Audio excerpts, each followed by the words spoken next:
Good evening, ladies and gentlemen, and welcome to episode 107 of A Yank on the Footy. I'm Craig Wessels from Sandusky, Ohio, and I am thrilled that you're listening. My guest this episode is the coach of one of the newest clubs, one of the founders of one of the newest clubs, the North Texas Devils of the USAFL. That's Mr. James Henderson, and James was on the show about a year ago, and a lot has happened in this past year. I had him on the show way back in episode 67, so if you listen to this one and you hear where he happens to be right now and where the club is right now, go back and listen to episode 67 and you can see where he was a year ago and how far this club has come in just a short period of time. James, thanks for coming back on, man. It's always great to talk with you. Absolutely. Thanks for having me back on. That's great. Yeah, it's fantastic. I really enjoy, keeping in touch with you because we've traded text messages and that sort of thing throughout this last year. And it's just been an absolute delight watching your team gain traction and start to grow and see some success. And you've just got to be tickled pink, about that. Absolutely. I mean, we can dive into some details, but, I never would have thought 12 months ago, this is sort of a concept and an idea that we'd be, entering into our first nationals in just 9 days time. So it's just been an amazing ride, an amazing journey, a lot of hard work from a lot of people, but it's just been fantastic to get to where we are now. So as we're sitting down to record this on Thursday afternoon, we're about a week away, 9 days or so from finals starting. Has the excitement started to set in, or is there more nervousness? Definitely a little bit of an element of both. Okay. I know from the team perspective, the guys are absolutely pumped. They can't wait to get down to Austin. And how far away? It's a couple hours away. I've not been to either, Plano or to Austin before. It's about a 3-hour drive. Okay. Now Nationals is in the southern part of Austin, so it might be a tad longer than that, maybe a little over 3 hours, but yeah, not too far. So we're in a fortunate position that we can drive down there as opposed to some of the other guys that from other clubs that have to fly in. Okay. So, what are you most excited about? I think there's a couple of things there, Craig. I think on behalf of the players, the fact that they get to participate in a tournament of this magnitude, that they get to see, really the cream of the crop as the Div 1 teams go at it and, get to watch the Div 2 teams, some of which they've played, go at it as well. So I just think the atmosphere and having the team, really engaged and involved in that is something that I know I and they are looking very forward to. From a club perspective as well, we set out not really having any players or having anyone. And as you probably know, a majority of our people are brand new to the game, only picking it up this year, and some of them only in the last couple of months. So for us, it's a real test and measure as to, how far we've come and how we sort of fare against the other teams in the division that we've been put in as well. So I think they're the two biggest things for us, just being part of the tournament and seeing how well we can go at it. Okay. So this was the first season for the Devils, and I've kind of been following along on Instagram, and it's been and the other social media. It's been fun watching your club grow every week or two as a new player comes on board and has discovered this great game. How did your season go? Were you satisfied with the way the season went as you progressed along? I'd say absolutely resoundingly yes. I say that because when we first set out to start this club and grow the club, we spoke to a few other clubs or other people around the league, and we heard from so many people some of the challenges and even being able to get enough players at certain clubs. So, in full transparency, our goal for 2021 was to build the club to a size that we could actually field a full team. That was it. That was what we wanted to achieve. We actually successfully had a full team in the first game, and so it's just really been building on that team from that point in time. And I didn't expect us to necessarily be winning a whole bunch of games, but we've come out at the end of the season with a record of 2-5. So for us in that first season with all new people and being able to fill that, not just a whole team, we have about 47, 48 people now paid up on USAFL.com in terms of registered with the league, and a few other people that were just more within the club not wanting to play league sanctioned games. So we got 50 plus people in the first year, which has just been a tremendous success. That's fantastic. That's I have to be honest, that number is bigger than I thought it was going to be. So that is terrific. And how many of those players are you able to take with you, or are you going to be taking with you down to Austin? Yeah, so the rules are a squad of 24, has to be sort of named and nominated. Any additional players you have are essentially reserves, or some of those players may have the ability to join other combined teams in Division 4. Mm-hmm. We currently, as of this moment, have 22 players that are registered and paid up because there's a registration fee for the Nationals. And we're waiting on about another 5 or 6 of our players to do that. So we should be taking a squad of about 28, 29 down to Austin. Okay, that's not bad at all. That's it's been a lot of fun, and I asked you, before we started the episode here, I said, your year personally has been a lot of change as well, along with this club. So you've had upheaval is not the right word to use, but you've had a lot of significant change in your life in the past year. And, mm-hmm. two fantastic things happening with you. When Nationals are done and you've come home and maybe you guys, you get together and you go out to because I remember correctly, one of the sponsors you have for the club is a local watering hole, if I remember correctly. Yes, yeah. And you guys sit down there and you get home, you're going to look in the mirror and say, man, we accomplished a lot this year. We got a lot done. Look, I definitely think that there's been a group effort from everyone who's been involved, the players, the board, the club supporters. I think everyone can really take stock and be happy with what we've achieved and how much we've achieved. And I definitely think there's going to be a little bit of a sigh of relief at the end of the season, as we've been going pretty hard for about 12 months since this concept of the club came about. So I think everyone's looking forward to a break. To be honest as well, though, I mean, I've already started my 2022 plan. So I think that the sit down and relax part of things for me might not be as long as I might have wanted to, as we are already sort of in talks with various groups, not to give too much away, groups and sponsors and other things as well for 2022. Great. So yeah, it's not going to be too much rest time in the middle, but we're happy with what we've done now. Now, I know last winter was a bit of an aberration in Texas because it was a little strange. Mm-hmm. But if you don't have a winter like that, is there an opportunity for you guys to still get out and work together and train during the winter months? There are some things that we're working on, Craig, that may be able to provide us with that opportunity. Okay. And even if there is a winter like last year, we are in talks for a venue that might be able to utilize some indoor space. Nothing's finalized at this time, but we're in talks at the moment. So we will have a backup in case there is a Texas winter like we had last year. It's very kind of Jerry Jones to open up his stadium for you to do that. That's great. Yeah, not Jerry, but I'll keep working that angle. So, I guess I have to ask you the flip side of the coin. Is there anything that went on that you said to yourself, boy, we should have done that just a little differently?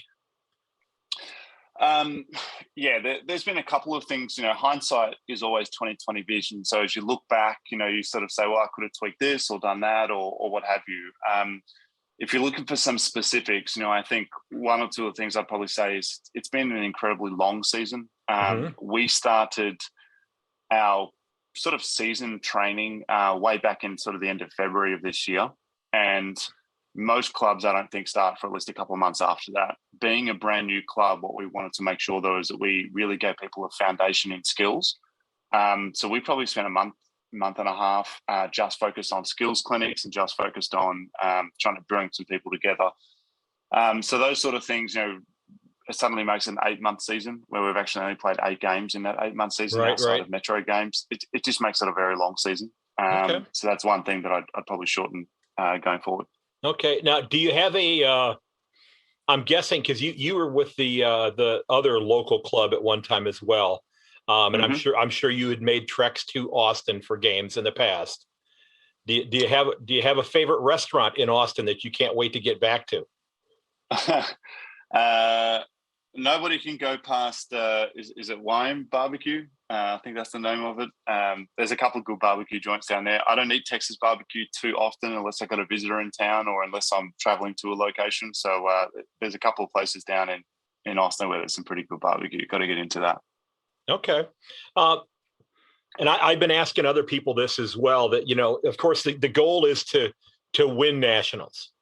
But just in case that doesn't happen, and, you've got, you're facing you've got in your bracket, you've got the reserves from Denver, and Denver is a huge, very, well-built squad there. You got the combination group of the Minneapolis club and the one from Kansas City as well. And then the Okies from Oklahoma, which I didn't realize that when even it existed. I missed that one completely. If you don't come out with the cup, what does a successful Nationals still look like? Yeah. I'll start by saying this, just being at Nationals is a success already. Going from a club, as I said 12 months ago that didn't exist to being there, that's a win. Being able to go down there with a full team, for us is another part of a win. As you sort of mentioned, there are some teams combining. A lot of that's due to COVID and people aren't able to travel or train this year and a whole bunch, host of different reasons. But we're really proud of the fact that we can bring an entire squad down to be able to participate. I think the other thing that's for us a redeeming sort of factor of everything we've done this year is, we have been putting, you mentioned some really good teams in that division, in our pool within that division. We're a first-year club and we're going up against some clubs that have been around for, 10, 12, 15, 20 years. So for us to have even been named in Div 3 as opposed to Div 4, for us, we saw that as a bit of a win too, because I think that's the league's recognition in some of our performance and some of our growth. Whether or not we win games in that division, that's yet to be seen. We did have a couple of wins this year, as I mentioned. It's very difficult, Craig, to sort of really assess each individual team and how they've gone throughout the season because it was a truncated season.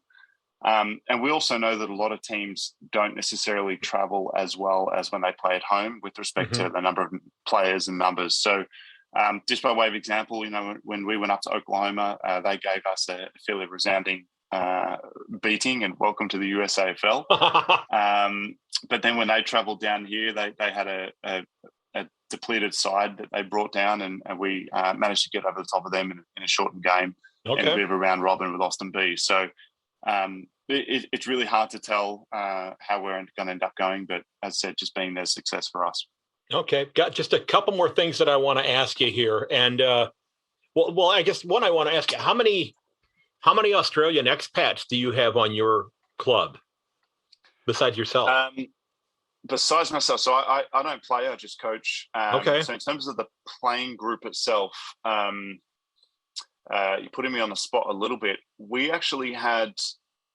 There's two different groups, I like to call it. So in terms of Australians, I think we have 5 or 6. In terms of people with experience in Australian football, it's about 4. I say that because we do have 2 Australians in our team who had never played Australian football until they joined our team. So they were evidently from Queensland. One from country New South Wales. One's a basketballer, one's a rugby guy. So I think Aussie Rules is so great because it sort of brings Australians and Marcus together surrounding a sport like Aussie Rules. So that's why I think a lot of clubs have that same thing. They end up with a lot of Australians who end up joining the Aussie Rules clubs having never played footy in Australia. So what do you think, because the game, many of the games are going to be broadcast live on YouTube. What do you think that people in Australia should know about this tournament, and why should they tune in to watch some of these games? That's a great question. I think that one thing a lot of the Australians don't know is how the divisions work, how the brackets work, and how some of the rules are around the USAFL and the team configurations.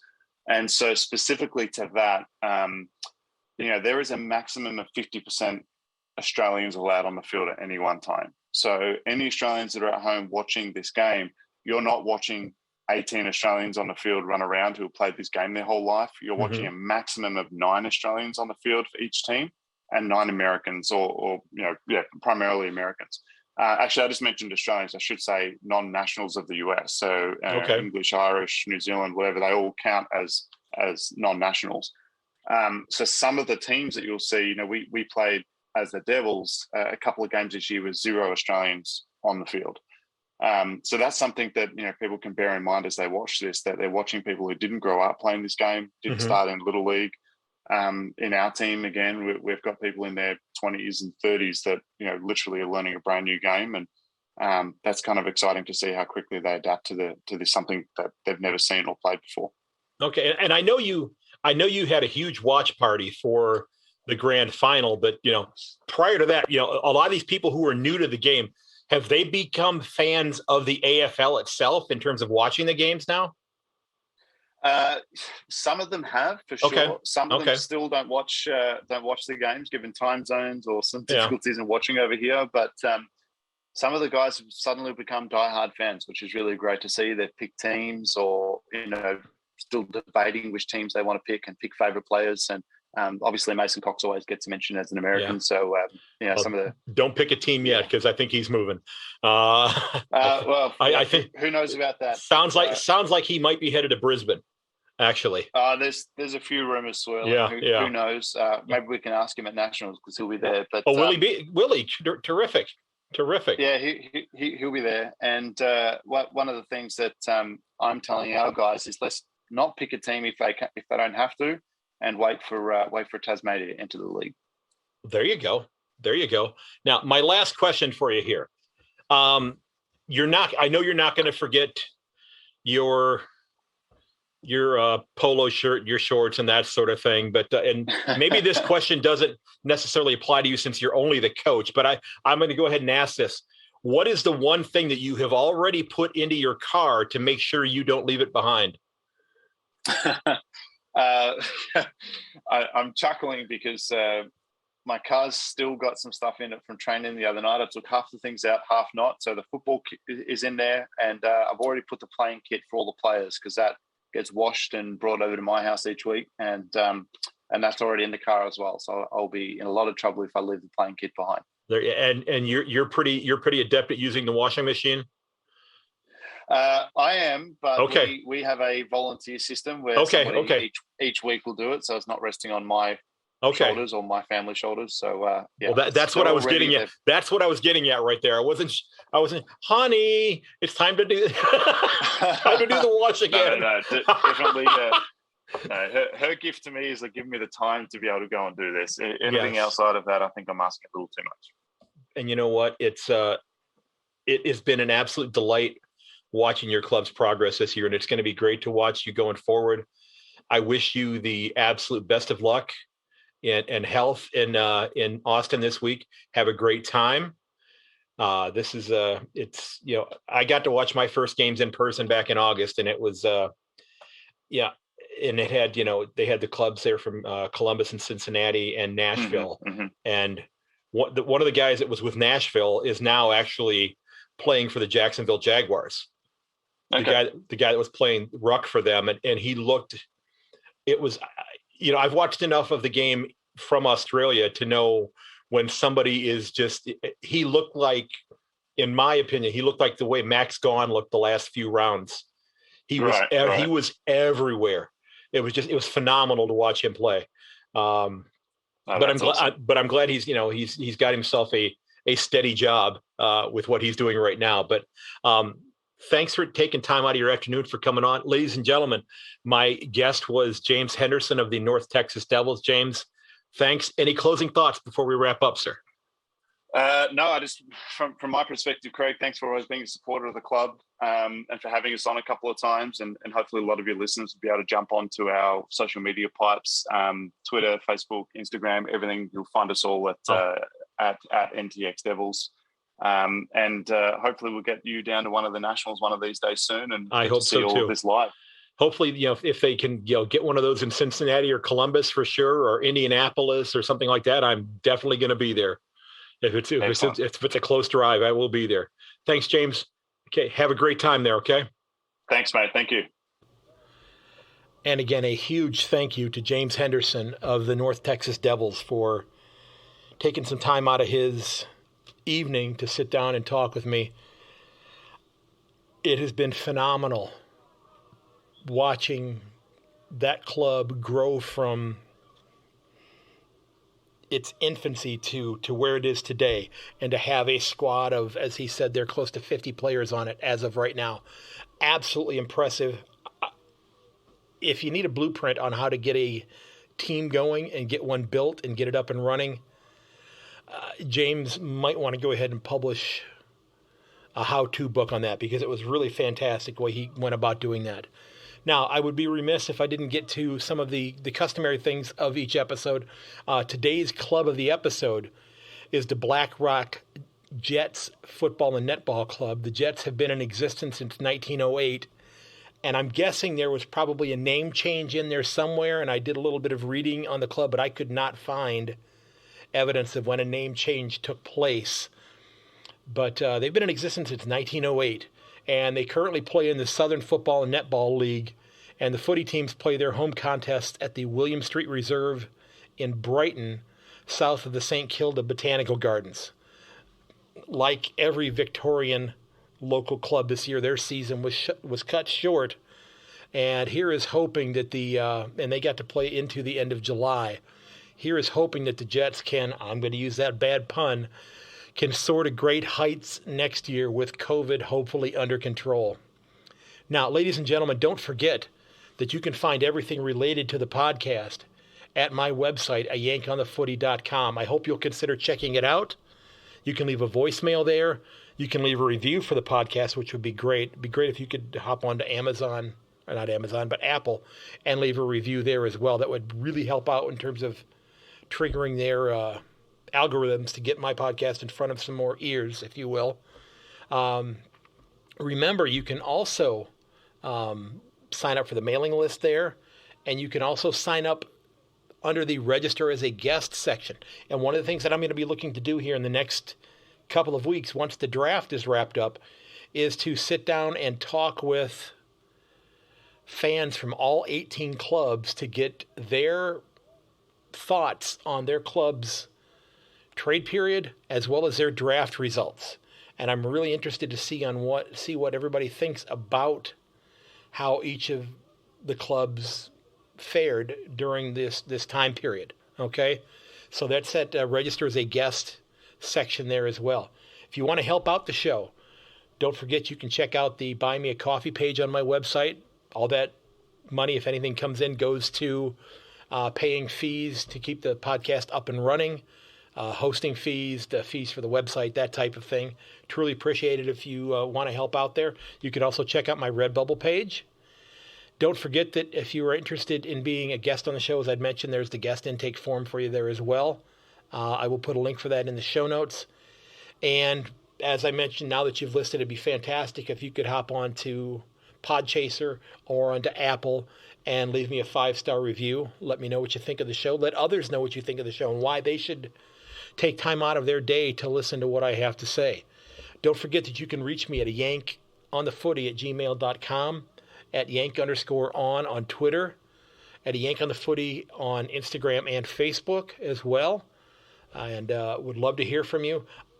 If you remember the episode that came out yesterday, as a matter of fact, my interview with Michael Ross, I posed a question for those of you who were footy fans, but also fans of Game of Thrones.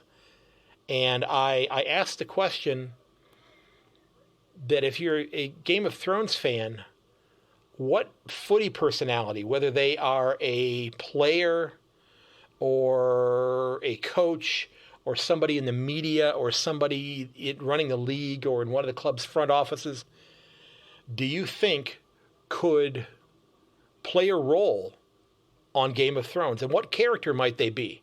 And maybe it's one of the characters from the show, and there are hundreds to choose from, but maybe it's a completely different character that might have some sort of a skill set that we never considered before. Maybe they'll show up in the prequel series that's getting ready to come out. So I'd love to hear from you on that. You could drop me a voicemail on my website with that. You could leave a note on the website as well. That'd be fantastic if you had some ideas on that. That would be great. Now, ladies and gentlemen, I'm going to go ahead and wrap it up here. I do appreciate you listening. I hope you'll consider sharing the show with your friends and family. We are in the kind of downtime of the season. Once the trade period and the draft is over, we've got a few months to wait before training starts back up again. Fortunately, the AFLW will be be beginning here very soon. Of course, the USAFL Nationals will be played this coming weekend in Austin, Texas. And as soon as I find the source in which the games will be broadcast online, where you can actually tune in and watch the games, I will provide a link for that, because I think it would be great entertainment to tune in and listen to what the commentators are saying, and to watch some good footy here in the U.S. Now, again, we've got some Aussie expats playing here. We've got a lot of Americans who are playing a game that they have fallen in love with, and they're going to want to put on a show for themselves as well as for those of you who are watching online. So hopefully you'll consider checking that out. We love this game, whether it's at the juniors level, the Auskick level, or all the way up through seniors and professional. Okay, but ladies and gentlemen, as always, may your dribble kick never hit the post. And until next time, I'll catch you later.